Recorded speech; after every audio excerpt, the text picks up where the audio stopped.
नमस्कार मित्रमैत्रिणींनो, स्वामी समर्थ. 4 ऑगस्टला आहे दीप अमावस्या. आपण दिव्याची पूजा काय केली पाहिजे? आषाढी एकादशीपासून प्रभू विष्णू निद्रासनात जातात. त्याच दिवसापासून चातुर्मास सुरू होतो.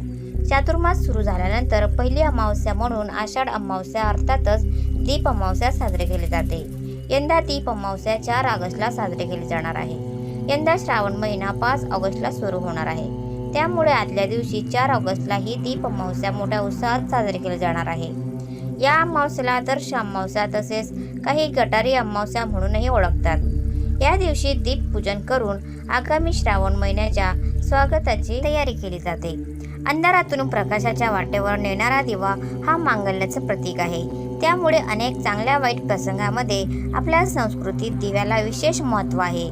मांगल्य समृद्धी आपल्या आयुष्यामध्ये नांदावी या प्रेरणेने आषाढ महिन्याच्या शेवटच्या दिवशी दीप पूजन करून दीप अमावस्या साजरी केली जाते. आषाढानंतर श्रावण या हिंदू धर्मियांच्या अत्यंत पवित्र समजल्या जाणाऱ्या महिन्याची सुरुवात होते.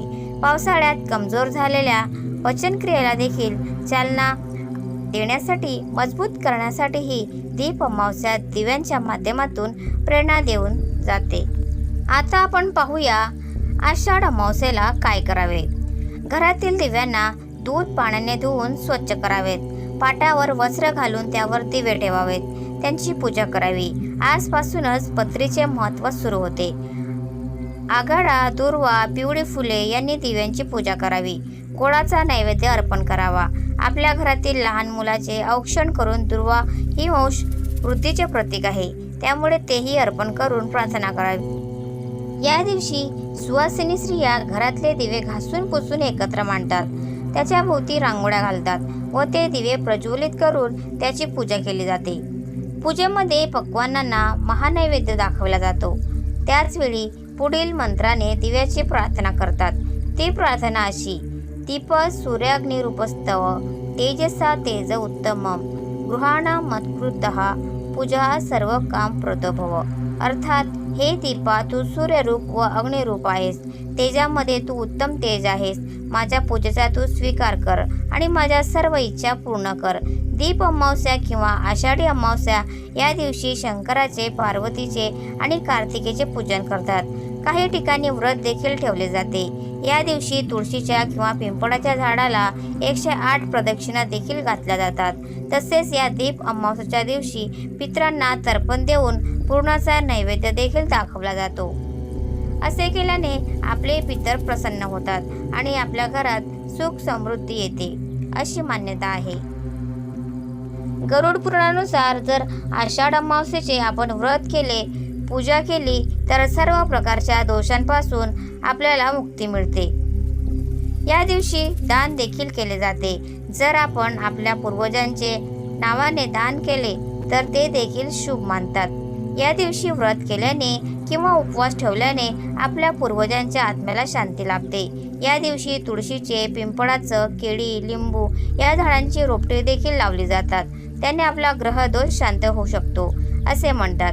याच दिवशी माशांना पीठ म्हणजेच पिठाचे गोळे खायला घातले देखील शुभ मानले जाते. लहान मुलांना का ओवाळलं जातं? या दिवशी लहान मुलांना देखील ओवाळलं जातं. ते यासाठी की आपण लहान मुलांना वंशाचा दिवा असे म्हणतो आणि म्हणूनच या दिवशी लहान मुलांना ओवाळण्याची पद्धत आहे. आपल्या संस्कृतीमध्ये दिव्याला खूप महत्त्वाचं स्थान आहे. दिवे लावून आपण अंधार दूर करतो, ज्ञानाचा प्रकाश प्रज्वलित करतो आणि म्हणूनच संध्याकाळी शुभम करोती ही प्रार्थना दिवे लावण्याच्या वेळी लहान मुलांकडून बोलूनही घेतली जाते आणि म्हणूनच त्या दिवशी लहान मुलांना ओवाळलं जातं. दिव्यांची मनोभावे पूजा केली जाते. त्यानंतर दिव्यांची कहाणी ऐकली जाते.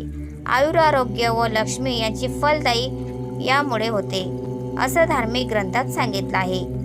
ऐका दीपकांनो तुमची कहाणी. आटपाट नगर होतं. तिथं एक राजा होता. त्याला एक सून होती. तिने एके दिवशी घरातला पदार्थ स्वतः खाल्ला आणि उंदरांवर आड घातला. आपल्यावरचा प्रमाद टाळला. इकडे उंदरांनी विचार केला, आपल्यावर उगाच आळ आला आहे, तेव्हा आपण तिचा सूड घ्यावा असा सर्वांनी विचार केला.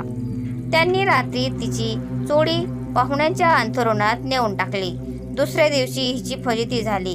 सासूतिरांनी निंदा केली. घरातून तिला घालवून दिली. हिचा रोजचा नियम असे. रोज दिवे घासावे, तेलवात करावी, ते स्वतः लावावे, खडी साखरेनं त्यांच्या ज्योतीस साराव्या, दिव्यांच्या औसेच्या दिवशी त्यांना चांगला नैवेद्य दाखवावा. त्याप्रमाणे ही घरातून निघाल्यावर ते बंद पडलं.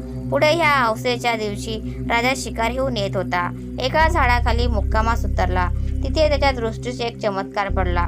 आपले सर्व गावातले दिवे अदृश्य रूप धारण करून झाडावर येऊन बसले आहे. एकमेकांपाशी गोष्ट करत आहे. कोणाच्या घरी जेवावयास काय केलं होतं, कधी कशी पूजा मिळाली वगैरे चौकशी चालली होती. सर्वत्रांनी आपापल्या घरी घडलेली हकीकत सांगितली. त्यांच्या मागून राजाच्या घरचा दिवा सांगू लागला. बाबांनो, काय सांगू, यंदा माझ्यासारखा हतभागी कोणी नाही. मी दरवर्षी सर्व दिव्यात मुख्य असायचा. माझा थाटमाट जास्त व्हायचा. त्याला यंदा अशा विपत्तीत दिवस काढावे लागत आहे. इतकं म्हटल्यावर त्याला सर्व दीपकाने विचारलं, असं होण्याचं कारण काय? मग तो सांगू लागला. बाबांनो, काय सांगू, मी ह्या गावच्या राजाच्या घरचा दिवा. त्याची एक सून होती. तिने एके दिवशी घरातला पदार्थ स्वतः खाल्ला आणि उंदरांवर आड घातला. आपल्यावरचा प्रमाण टाळला. इकडे उंदराने विचार केला, हा आपल्यावर उगाच आड घातला आहे, तेव्हा आपण तिचा सूड घ्यावा, असा सर्वांनी विचार केला. रात्री तिची सोडी पाहुण्यांच्या अंथरुणात नेऊन टाकली. दुसऱ्या दिवशी तिची फजिती झाली. सासूदिराने निंदा केली. घरातून तिला हाकलवून दिली. म्हणून मला हे दिवस आले. ती दरवर्षी माझी मनोभावे पूजा करत असे. जिथे असेल तिथे खुशाल असो, असं म्हणून तिला आशीर्वाद दिला. घडलेला प्रकार राजाने श्रवण केला. आपल्या सुनेचा अपराध नाही त्याची खात्री झाली. घरी आला. कोणी प्रत्यक्ष पाहिले आहे काय म्हणून चौकशी केली. तिला मेना पाठवून घरी आणली. झाल्या गोष्टीची क्षमा मागितली. साऱ्या घरात मुख्य तयारी दिली. ती सुखाने रामराज्य करू लागली. तर जसा तिला दीपक पावला आणि तिच्यावरचा आड टळला, तसाच तुमचा आमचा टळो ही साठा उत्तराची कहाणी पाचा उत्तरी सुपोट. तर मित्रांनो, तुम्हाला आजचा व्हिडिओ कसा वाटला प्लीज कॉमेंटमध्ये नक्की सांगा आणि व्हिडिओला लाईक, शेअर आणि सबस्क्राईब करायला विसरू नका. धन्यवाद. Thanks for watching.